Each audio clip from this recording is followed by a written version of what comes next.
Welcome to Encapsulation lecture. So encapsulation is when we restrict access to various methods and attributes in a class. It hides the inner working of a class when it isn't necessary to show it. Private attributes have a double underscore, and semi-private attributes have a single underscore. Okay, so we'll demonstrate this with a very simple class called final value. So we'll have class final value colon, and then we'll have def with our init method for initialization, self, num1, num2, colon, and then we'll do self dot num1 equals num1, self dot num2 equals num2.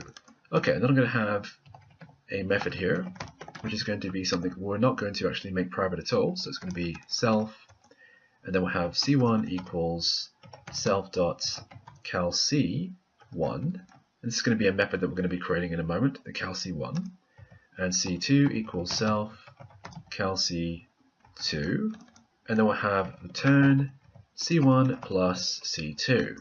Okay, and then I'm going to have also calc1 self, and simply going to be return self.num1 times 2, and likewise we're going to have calc2 self return self.num2 multiplied also by 2. Okay, then I'm going to have c equals final value. I'll put in 10 and 20. Then I do the running of that, and we'll see our instance here. So c dots tab. You can see that I have the calc1, 2, and also have the combine method, and the attributes of num1 and num2.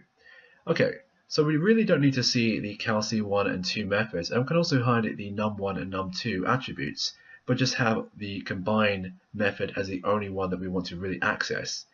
Okay, so let's just run the combine, and we get unsurprisingly 60.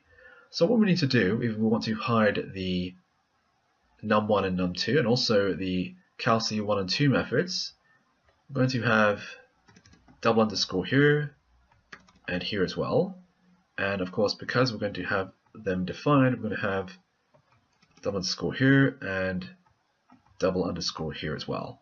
And also I want to make the num1 and num2 completely hidden. So we'll have double underscore here, double underscore here. So these are private attributes because they have double underscores.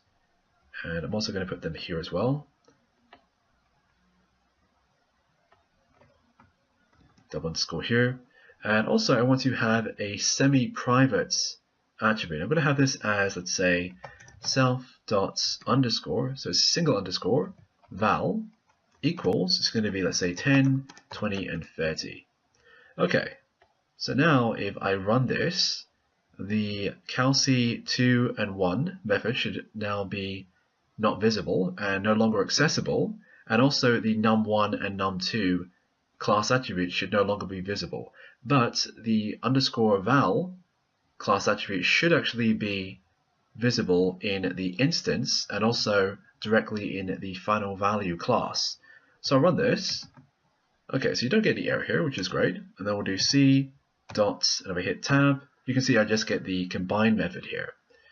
But if I were to do, let's say, double underscore and hit tab, and let's see if we can find the calc. So I've got them here, but are they actually going to work? Well, if I run this, you can see I get an attribute error, and it says here, final object or final value object has no attribute double underscore calc1. Now let's say I were to do the single underscore with val, you can see that I have the output of the list here of 10, 20, and 30. So there you go. So that's the difference between the private and the semi-private attributes. I hope that's been insightful, and if you have any questions, feel free to ask in the Q&A. Thanks.